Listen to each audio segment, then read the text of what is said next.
Block अंतर्गत Kandarpur college परिसर में सामाजिक सुरक्षा और भिन्नक्षम सशक्तिकरण विभाग ओडिशा सरकार पक्षर कटक सदर ब्लॉक स्तरीय भीमभोई भिन्नक्षम सामर्थ्य शिविर अनुष्ठित हो जाइछि। यहाको कटक सदर विधायक प्रकाश चंद्र सेठी उद्घाटन करी समाज रे थिबा समस्त प्रकार भिन्नक्षम मानक चिन्हट करा जाई सरकार पक्षर साहाय्य सहयोग देवा पई शिविरर उद्देश्य बोली कहिसंती। एही उपलक्षे सदर वीडियो प्रतीक कुमार साहू सभापतित्व एवं अतिरिक्त वीडियो झाड़ेश्वर दास संयोजन आयोजित सभार बेंटगार गोष्ठी स्वास्थ्य केन्द्र डाक्तर सुभाषिष शतपथी प्रमुख मंचस्थीन थिले। शिविर में विभिन्न वर्गर 1995 जन भिन्नक्षम से नाम पंजीकरण करथिबा बेले सेमानंकर विभागीय डाक्तर द्वारा परीक्षा निरीक्षा करा जायछि। धैर्य धरिक अपेक्षा करें बहुत लस अच्छे देखुँ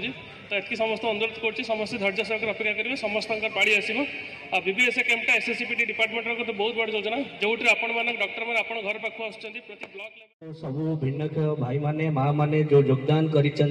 कर जो सर्टिफिकेट नापी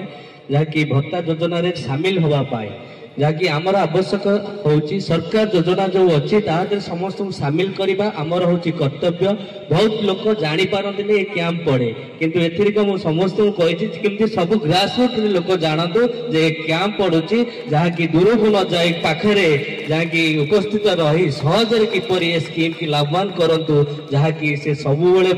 सरकार स्कीम रे प्राप्य हो पारे। मु प्रति अंचल बुले बहुत लोग जानी पारती केमती कौन हुए सर्टिफिकेट पारंतु केमती कौन हो धन्यवाद देवी आप ब्लॉक सदस्य मानक ब्लॉक प्रशासन को जहाँकि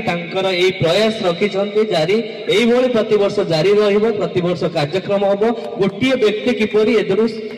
बाद न पड़ू आमर यही प्रयास समस्त को सामिल करवा आ किए न पाऊँगी